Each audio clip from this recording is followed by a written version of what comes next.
So I wasn't at the convention in Nashville, but like my entire group that I came with was. And Richard told a story involving you and a train in Europe. And I would like to get your side of that story. All right. Has anybody not heard the train in Europe? Y'all have not heard about the train? No. There are trains in Europe. Lots of them. This is good. You'd be surprised. There are a lot of people who... All right. So Richard and Jen and I are going from England to Germany for the convention this summer. And we stopped through Amsterdam. I'd never been. Jen's best friend lives there. And we were there for literally 2 nights. Went to the Van Gogh Museum and Frankfurt. Beautiful city. And there were trains. And then I needed to be in Germany at 8 a.m. on Saturday, Sunday, to meet our German fans. And so we decided to take a train there from Amsterdam.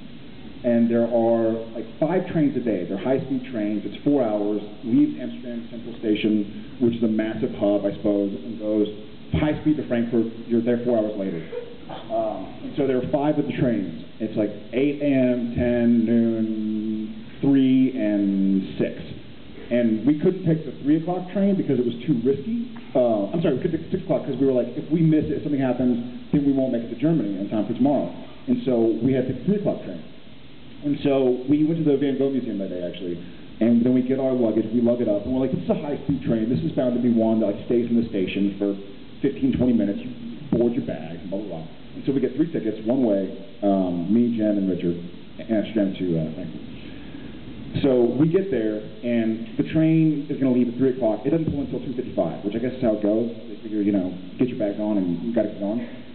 Schedule to make. And so I'm like, baby, Jen, not Richard. I call Richard Sweetie. So I'm like, baby, go first under the train and save us 3 seats together. Like it's a 4-hour train. We'll probably want to get some sleep. So just go. You take care of those seats. Richard and I got the bag. She's like, okay, sure. And so she hops on to get seats, and Richard and I start the process of like I'm standing on the platform. And the train is this number, and so Richard goes right there in the train, 2 steps up, and I'm grabbing the bags and putting them up, and he's just getting them inside. We figure once they're all inside, we'll set them up. And so I load them all on the train, give it a look, say, Richard, we're fine, let's put the bags up in the little compartments. And so we sit down, I'm sweating, because that's what I do. It's May, and it's hot, and I'm loading 50-pound bags and guitars, and yada yada. And so I sit down, I'm like, all right, and Jen has a great seat for us. She's like, thanks, baby. Sure, baby. Once again, still Jen. And then she goes, by the way, where's the gray bag? Oh, no. And I go, the gray bag, oh, shit. Run to the door, literally as, now this is the door. Like, I run to the door as the door is shutting. And I'm like, oh, I made it. So the door shut, so I push the open button.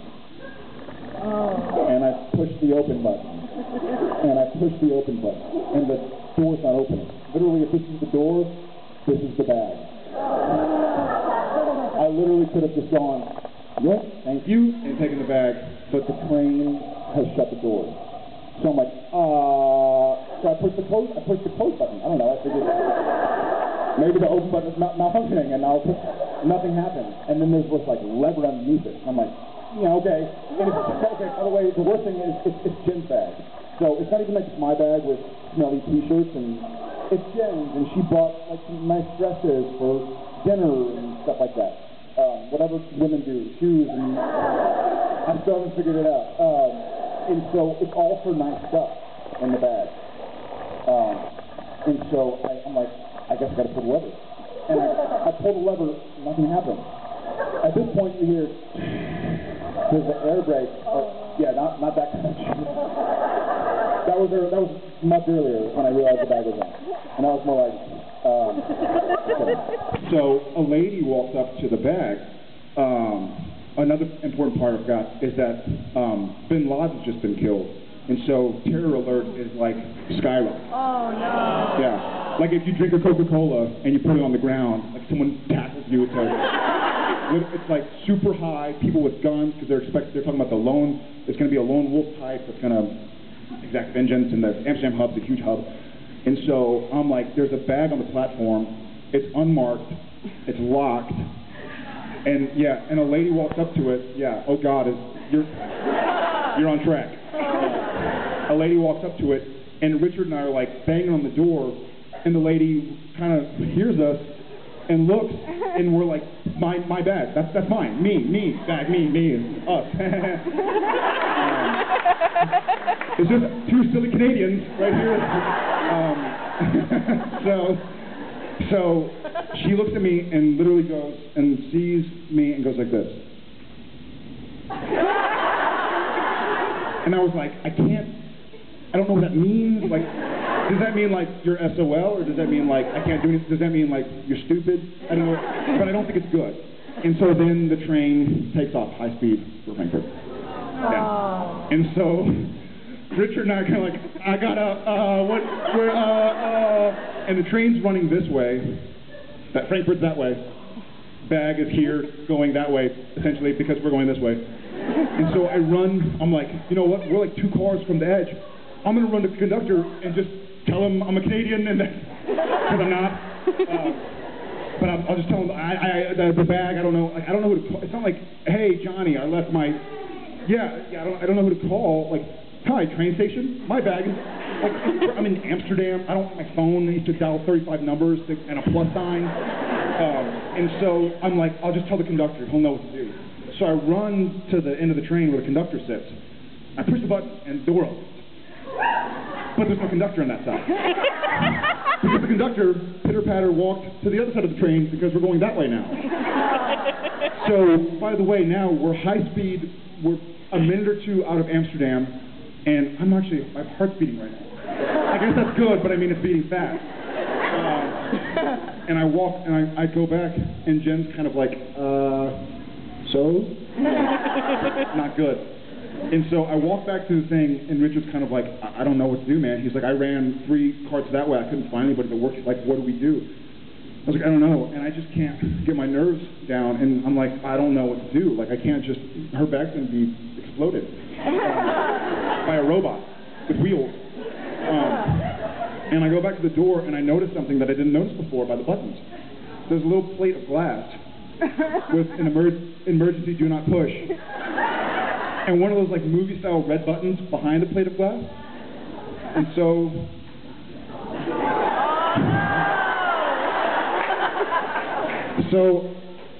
I punched through glass, and I pushed the do not push the button.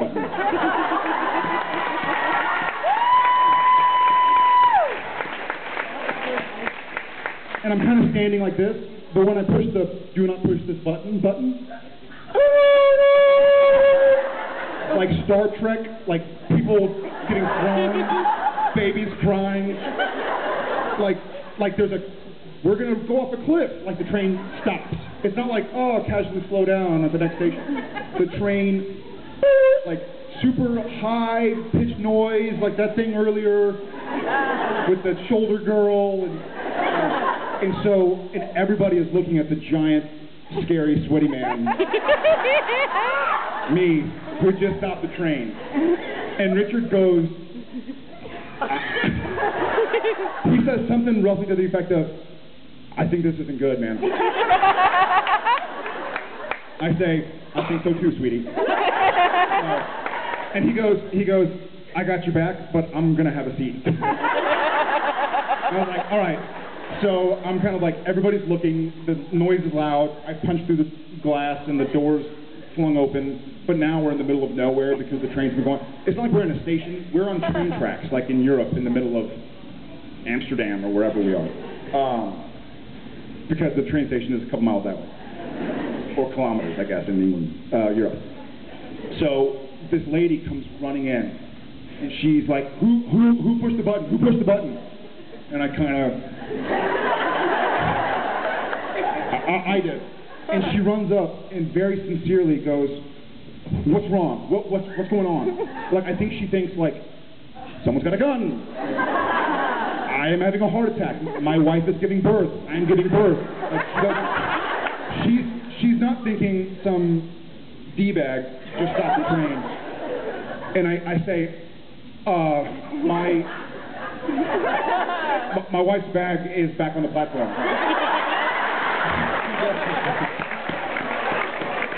and she goes like, and she's like, I'm pretty certain English wasn't her first language, though she spoke great English, but I can see her kind of go like, I mistranslated that. And she kind of rewinds it in her head and says it again, and it still translates into my wife's bag is on the platform. She goes, you push the emergency button because your wife's bag is on the platform? Yeah. That's how I screamed. And I say, yes. And she goes, you can't push the button, the do not push button, because your wife left her bag on the platform. And I go, ma'am, look, I'm very sorry. I didn't realize it stopped the train. And she goes, you didn't stop the train. You stopped all of the trains.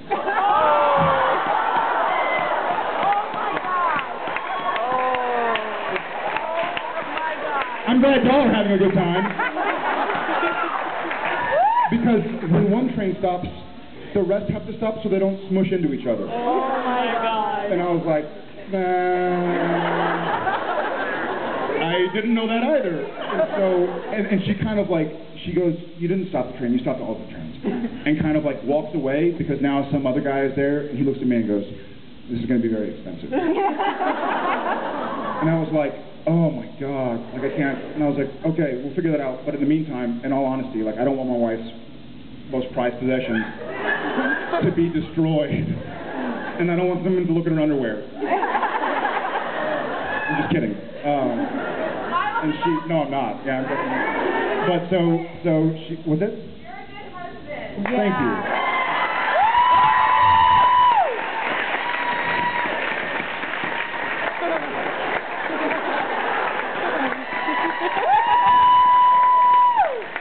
Thank you.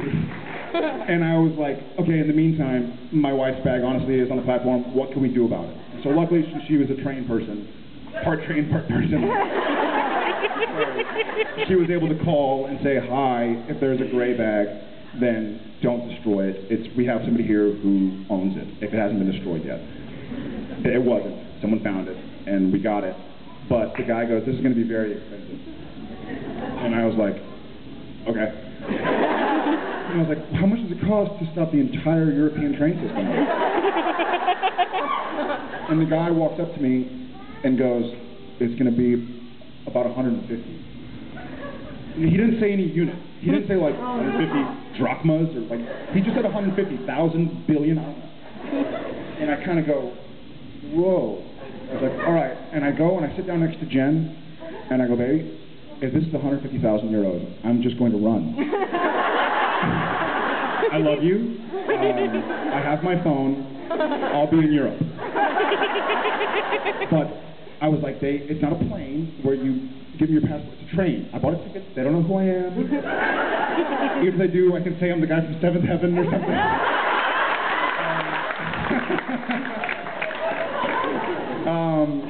And I kept on trying to say a lot so that I seem Canadian, not American. I love Canadians, obviously. And so I was like, if it's 150,000 euros, I'm just going to run, baby. If the door's open, I'm just going to hoof it. And she was like, yeah, you are. And so I get back up, and the guy brings out his little thing, and he's like, all right, 150 euros.